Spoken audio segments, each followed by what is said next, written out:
Welcome back to the Hard Knocks League podcast. Week 6. Week 6 Yeah. had everything blowouts, Oh, yeah. nail biters, Mm-hmm. and those breakout performances that have you scrambling to adjust your fantasy lineup. Yeah, I'm with you. There are a lot of surprises this week. Some teams really cemented their positions, Right. and others, Yeah, well, let's just say they've got some work to do. exactly. Yeah. So for you listening at home, let's jump right in. We'll break down the Week 6 highlights, Okay. give you a quick look at the standings, Sounds good. and of course we have to talk about those injuries Uh-huh. that could shake things up in Week 7. That sounds good to me. Okay, let's start with the Kansas City Natives. All right. It's almost getting boring at this point. Yeah. They're just so good. Yeah. Another dominant win this time against the Los Angeles Griffins. Right. They're sitting pretty at 6-0 undefeated. It's not just that they're winning, it's how they're winning. Right. Ryan Tate is playing like an MVP candidate. Wow. He threw for 316 yards and 3 touchdowns against the Griffins. Yeah. And he barely broke a sweat doing it. And you can't forget about Josh Woods. Oh, man. 160 rushing yards and a touchdown. Oh, yeah. He's a beast. You have to wonder, is anyone going to be able to slow down this Natives offense? Well, we know one team is still undefeated. The Tampa Bay Pirates also kept their perfect record intact with a win over the New Orleans Boars. Okay. Though I have to say, the Boars really gave them a run for their money. Yeah, it was closer than the final score might suggest, Right. but a win's a win, Uh-huh. and the Pirates are looking like the real deal. They definitely are. Speaking of teams making statements, the Washington Bandits dismantled the Dallas Sheriffs, Oh, wow. and Sean Wilson had himself a day. Really? 6 touchdown passes. Have you ever seen anything like it? I mean, 6 touchdowns, you'd think they were playing against air. Right. It's like he's playing Madden on rookie mode out there. Rookie mode. The Bandits are now 5-1, and with Sean Wilson playing like that, they're definitely contenders. Absolutely. Now, this next game was a wild one. The Green Bay Wolverines took down the Chicago Berserkers in a high-scoring shootout. Yeah. Kenneth Quinn really put on a show for the Wolverines. He was electric. Oh, yeah. I mean, he was breaking tackles, making guys miss. Just incredible to watch. It was fun to watch. It was a crucial win for the Wolverines to keep their playoff hopes alive. Exactly. Then we had a couple of games that weren't quite as exciting, Okay. but still important for the standings. Right. The San Francisco Miners crushed the Arizona Roadrunners, Oh, wow. and the Los Angeles Rhinos managed to grind out a win against the Seattle Kings Okay. in a low-scoring affair. Yeah. Sometimes those defensive battles can be just as intriguing. Uh-huh. Defense wins championships, as they say. Right. And speaking of winning, the Las Vegas Neving Vigilantes kept their perfect record rolling with a victory over the Denver Stallions. Oh, wow. They joined the Natives and the Pirates at 6-0. Wow, 3 undefeated teams. yeah. The season is shaping up to be pretty intense. We said it now, a couple more close games to mention. The Cleveland Bulldogs edged out the Pittsburgh Demons. Okay. And it took overtime for the Baltimore Owls to take down the Cincinnati Blue Cats. That Owls-Blue Cats game was a nail-biter. I heard. Jay Alcorn, the Owls quarterback, really stepped up in overtime, finishing with 346 passing yards and 3 touchdowns. What a performance under pressure. Clutch. But on the flip side, the New York Hornets' undefeated streak finally came to an end. Oh, no. They fell to the Buffalo Bills in a close game. That was their first loss of the season. Tough break for the Hornets, but you have to give credit to the Bulls. Yeah. They're a tough team, and this win puts them right in the thick of things in the Red East.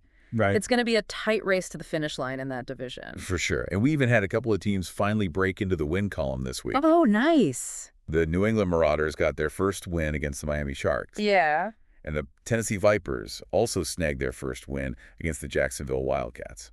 It's always good to see those first wins, right? Yeah. It can be a real confidence booster for a team, especially after a rough start to the season. Absolutely. And finally, to wrap up, Week 6, the Houston Coyotes beat the Indianapolis Dragons on Monday night. Okay. So as we look at the standings, it's clear that those 3 undefeated teams are setting the pace. The Kansas City Natives and the Las Vegas Vigilantes at the top of their respective conferences. Mm-hmm.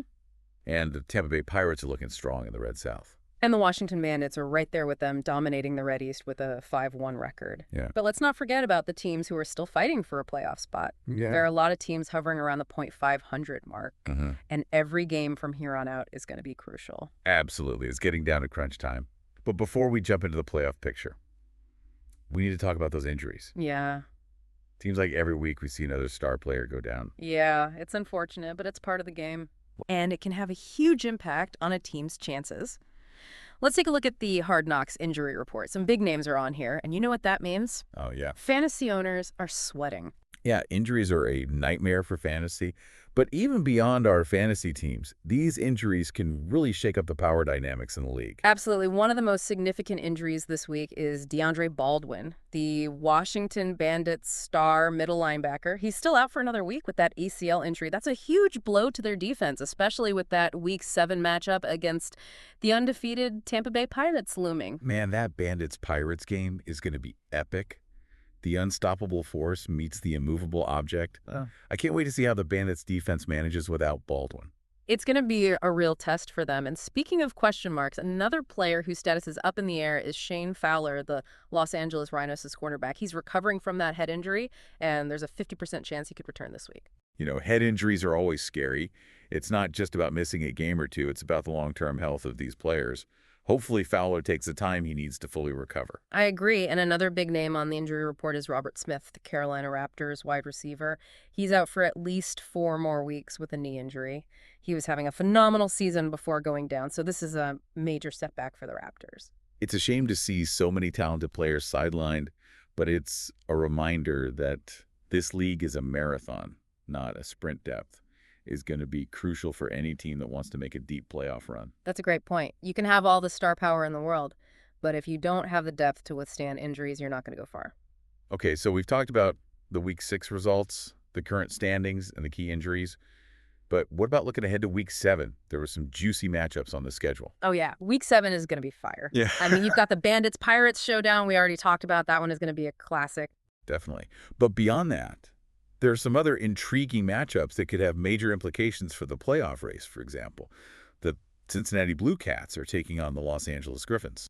Both teams are sitting at 1-5. So this is basically a must-win for both of them if they want any chance of making the playoffs. It's a battle for survival at this point. Whoever loses this game can probably kiss their playoff hopes goodbye. Another matchup I'm keeping an eye on is the Cleveland Bulldogs versus the Denver Stallions. The Bulldogs are at 4-2 and looking to solidify their position in the standings.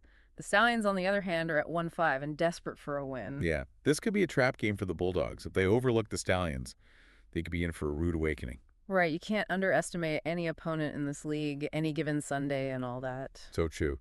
You know, as we talk about these upcoming games, I keep thinking about how the injuries we discuss are going to play a role. It adds another layer of intrigue to the whole thing. It absolutely does. For example, if Shane Fowler can't go for the Rhinos, it's going to make their game against the San Francisco Miners that much tougher. And the Bandits without DeAndre Baldwin, that's going to be a huge test for their defense. Right. It makes you wonder, are the teams with the most depth going to be the ones who ultimately succeed? Or can a team with a relatively healthy roster, but maybe not as much star power, make a surprise run? That's the million-dollar question, isn't it? I guess we'll just have to wait and see how it all plays out. But one thing's for sure, it's going to be an exciting ride. It always is in the Hard Knocks League. Yeah. You know, before we wrap up, is there anything else that stands out to you from Week 6? Any performances that really blew you away? You know, there were a lot of great individual performances, but one that really sticks out to me is Sean Wilson's 6-touchdown game for the Bandits. That was simply phenomenal. He's playing with so much confidence and swag. Right now, he's making a strong case for MVP. He's on fire, no doubt about it. It's scary to think what he might do if he keeps this up. Yeah, I wouldn't want to be an opposing defensive coordinator trying to game plan against him right now. Another player who impressed me was Kenneth Quinn of the Green Bay Wolverines.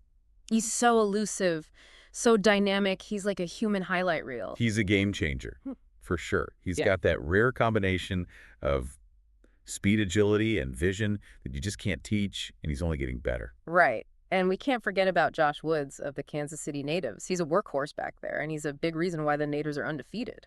Woods is a throwback running back. He's got that old school run-you-over mentality. He wears down defenses and sets the tone for the whole offense. It's like he's playing a different sport out there sometimes, just running through guys like they're not even there. It's impressive to watch. And those are just a few of the standout performances from Week 6. There are so many players who stepped up and made big plays. That's what makes this league so exciting. Absolutely. Every week there's a new story, a new hero, a new heartbreak. It's unpredictable, it's intense, and it's always entertaining.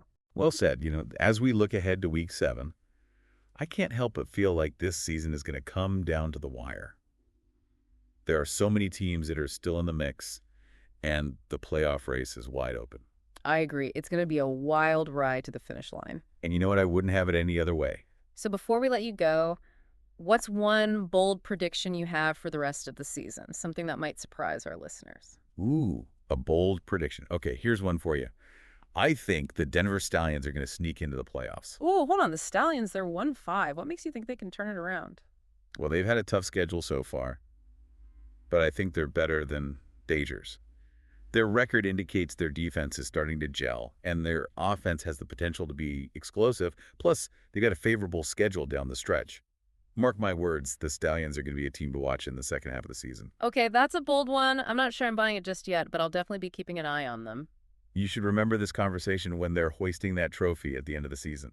We'll see about that. But either way, I'm excited to see how it all unfolds. It's going to be fun to watch. So for all of you listening, remember to check out our website and social media for all the latest Hard Knocks League news analysis and those spicy hot takes. We've got you covered. Absolutely. And if you haven't already, make sure to subscribe to the podcast so you don't miss a single episode. We'll be back next week to break down all the action from Week 7. Thanks for listening, and remember to knock that subscribe button hard.